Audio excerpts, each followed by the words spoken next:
Para sa mga babaeng gusto pa rin ma-maintain ng youthful glow kahit edad 30 na pataas. Makinig ka hanggang dulo. Para sa ito. Ang NMN o nicotinamide mononucleotide ay isang advanced anti-aging at direkta nitong nilalabanan ang pagtanda kaya naman nananatiling fresh at masigla ang ating katawan. Ang NMN ay nagiging NDA+ o yung tinatawag na nicotinamide adenine dinucleotide, ang nagiging source ng energy at nagre-repair ng ating mga cells sa katawan. At the age kasi ng 25, gradually na pong bumababa, kaya naman nagiging cause na to ng aging o pagtanda.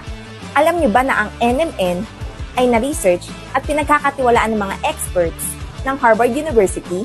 Kaya naman kailangan uminom ng NMN para mapanatili ang sigla at looking young na itsura. Based on my experience as a user of NMN, I'm 36 years old at hindi naman natin maiiwasan na tayo unti-unting tumatanda, nakaka-wrinkle, sagging face and body. But since I use NMN, naging smooth and supple ng skin ko unlike noon na walang glow at super dry. Tapos, na-lessen din yung wrinkles ko at nag-improve ang shape ng body ko.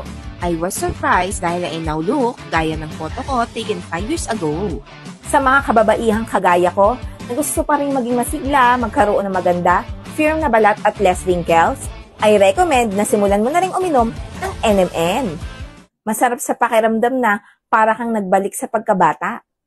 It's worth it.